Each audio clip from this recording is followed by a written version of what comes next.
तो दोस्तों, कैसे हो आप सब लोग? मैं उम्मीद करता हूँ कि आप सब लोग स्वस्थ होंगे और अपनी पढ़ाई निरंतर जारी कर रहे होंगे। तो चलो दोस्तों, आज हम देखते हैं हमारा बजट हाइलाइट 2024 का नेक्स्ट 7th और 8th स्तंभ। आज हम 2 देखेंगे। तो चलो एक-एक करके हम देखते हैं। तो आज का हमारा 7th स्तंभ है इंफ्रास्ट्रक्चर। तो इसको देखते हैं। काशी विश्वनाथ मंदिर कॉरिडोर के मॉडल पर विष्णुपद मंदिर कॉरिडोर और महाबोधि मंदिर कॉरिडोर का विकास किया जाएगा। विष्णुपद मंदिर कॉरिडोर और महाबोधि मंदिर कॉरिडोर का ये बिहार में है और काशी विश्वनाथ आप जानते हो बीएचयू के अंदर है। हिंदू, बौद्ध और जैन के लिए धार्मिक महत्व के स्थल राजगिरी के लिए व्यापक विकास पहल। आपको पता होगा जब 3 धर्मों का एक स्थल मिलता है तो बहुत ज़्यादा इम्पोर्टेंट हो जाता है। तो आप इस बात को ध्यान रखेंगे कि भाई हिंदू, बौद्ध और जैन के लिए धार्मिक महत्व का स्थल है राजगिरी और ये पुराने समय में भी था और आज भी है। नेक्स्ट है नालंदा विश्वविद्यालय को गौरवशाली स्थान दिलाने के अलावा नालंदा का एक पर्यटन स्थल के रूप में विकास किया जाएगा। आप सबको ये विदित होगा कि नालंदा पहले विश्वविद्यालय था, यहाँ पे बहुत से बड़े-बड़े विद्वान लोग पढ़ के गए थे। तो इसका बीच में एजुकेशन इसका ढांचा डिस्टर्ब कर दिया गया था, लेकिन अब दोबारा हमारे देश के प्रधानमंत्री जी के द्वारा दोबारा इसको इनॉग्रेट किया गया और दोबारा इसमें विश्वविद्यालय को चलाने की पहल की गई है और नालंदा को एक पर्यटन स्थल के रूप में भी विकास किया जा रहा है। अगला है हमारा ओडिशा को सर्वोत्कृष्ट पर्यटन स्थल बनाने वाली इस दृश्यात्मक सुंदरता, मंदिरों, स्मारकों और कारीगरी, वन्यजीव अभयारण्य, प्राकृतिक भौगोलिक सौंदर्य और मनोरम समुद्र तट के विकास के लिए सहायक होगा। आप सबको ये विदित होगा कि जब सी के तट पर मनोरम दृश्य जैसे कोई लैंड दिखेगा, कोई गोर्ज दिखेगा, कोई डेल्टा दिखेगा, तो आप इन सबको देख के मन मोहित करोगे और यहाँ पे एक पर्यटन का डेवलप भी होगा। आप ये भी देख सकते हो उड़ीसा में जगन्नाथ मंदिर है, रथ मंदिर है जो पर्यटन के लिए विकसित है। तो हम इसको और आगे देखते हैं कि इंफ्रास्ट्रक्चर के लिए गवर्नमेंट ने क्या-क्या किया है। आर्थिक विकास की गति बढ़ाने और लोगों के जीवन स्तर को बेहतर बनाने में आधुनिक इंफ्रास्ट्रक्चर की अहम भूमिका होती है। इंफ्रास्ट्रक्चर के विकास के लिए सरकार निवेश के साथ निजी क्षेत्र का निवेश भी ज़रूरी है। मतलब गवर्नमेंट निवेश के साथ प्राइवेट निवेश, इन्वेस्टमेंट भी ज़रूरी है। तभी ये पर्यटन का विकास हो पाएगा, इंफ्रास्ट्रक्चर डेवलप हो पाएगा। इंफ्रास्ट्रक्चर में निवेश बढ़ाने से लोगों को नौकरी मिलेगी, जॉब मिलेगी। नेक्स्ट उनकी आय में वृद्धि होगी। नेक्स्ट भारत में इंफ्रास्ट्रक्चर में बड़े पैमाने पर निवेश की ज़रूरत है। केंद्र सरकार इंफ्रास्ट्रक्चर के विकास के लिए बड़े पैमाने पर संसाधन, रिसोर्स खर्च कर रही हैं। आने वाले वर्षों में खर्च को और बढ़ाया जाएगा। तो आप देख सकते हो कि जैसे-जैसे खर्च बढ़ेगा, जैसे-जैसे हमारे यहाँ पे फॉरेन डायरेक्ट इन्वेस्टमेंट मतलब हम एफडीआई को एक्सेप्ट करेंगे, उतना ही हमारे यहाँ पे इंफ्रास्ट्रक्चर और पर्यटन का विकास होगा और हमारी अर्थव्यवस्था मजबूत गति पकड़ेगी। अगला हमारा है इनोवेशन, रिसर्च एंड डेवलपमेंट। इसको हम देखते हैं। मूलभूत अनुसंधान और प्रोटोटाइप विकास के लिए राष्ट्रीय अनुसंधान निधि शुरू की जाएगी।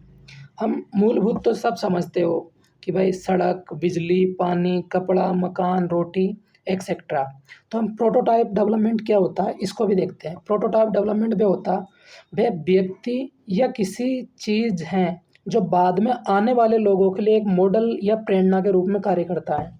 जब हम कोई भी डेवलपमेंट कर देते हैं तो वो किसी भी आगे जो भी व्यक्ति आएगा उसके लिए वो मॉडल के रूप में कार्य करेगा या फिर कोई भी चीज़ हो सकती है जो वो आने वाले लोगों के लिए मॉडल के रूप में या लोगों की प्रेरणा के रूप में कार्य करेंगे, उसको प्रोटोटाइप मॉडल कहते हैं। जैसे हमने कोई अनुसंधान कर लिया, कोई डेवलपमेंट कर लिया, जैसे कोई मिसाइल डेवलपमेंट कर ली। अब उसके बेस पर हम नेक्स्ट जो भी डेवलपमेंट करेंगे वो एक मॉडल के रूप में यूज़ किया जाएगा नेक्स्ट में, तो उसको हम प्रोटोटाइप डेवलपमेंट बोलते हैं। तो अगला देखते हैं हम 1 लाख करोड़ रुपए के वित्त पोषण पूल के साथ वाणिज्य स्तर पर निजी क्षेत्र पर प्रेरित अनुसंधान और नवप्रवर्तन किया जाएगा। तो ये 1,00,000 करोड़ रुपए के वित्त पोषण पूल के साथ में वाणिज्य स्तर पर और निजी स्तर पर, मतलब कॉमर्शियल और प्राइवेट स्तर पर दोनों लेवल पर अनुसंधान और रिसर्च इनोवेशन किया जाएगा। अंतरिक्ष अर्थव्यवस्था, इसको भी हम देखते हैं। इसके अंतर्गत 1,000 करोड़ रुपए का एक वेंचर कैपिटल फंड बनाया जाएगा।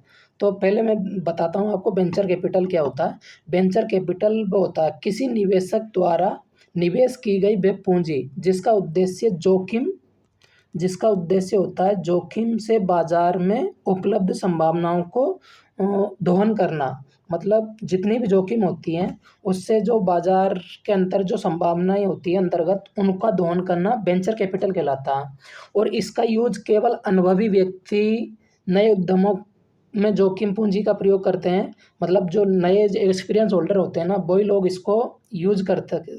नए उद्यमी जोखिम पूंजी का प्रयोग किया जा सकता है अनुभवी व्यक्तियों के द्वारा, तथा इस निवेश के बदले उनको इक्विटी प्राप्त होती है। आप समझते हो इक्विटी क्या होती है, शेयर वगैरह होती है।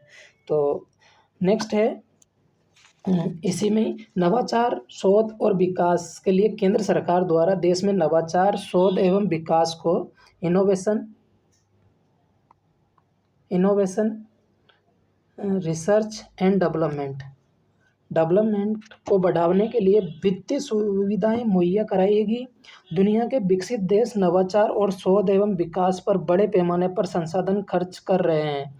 ऐसे में युवाओं की प्रतिभा का दोहन करने के लिए नवाचार शोध एवं विकास को मजबूत इकोसिस्टम जरूरी है। तो इसलिए हमारे लिए ये मजबूत इकोसिस्टम ज़रूरी है। तो ये था दोस्तों, मैं आपको और कुछ चीज़ें भी दिखा देता हूँ। जैसे ये विष्णुपद मंदिर है, आपको एक और दिखा देता हूँ मैं।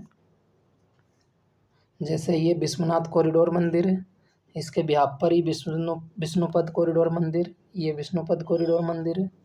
इसके अलावा ये है नालंदा विश्वविद्यालय था जो पहले तोड़ फोड़ कर दी, उसको डिस्ट्रॉय कर दिया था, लेकिन अब दोबारा इनॉग्रेट किया जा रहा है। ये पर्यटन के रूप में भी और विश्वविद्यालय के रूप में भी। और ये बोधि गया है, महाबोधि वगैरह। तो ये था।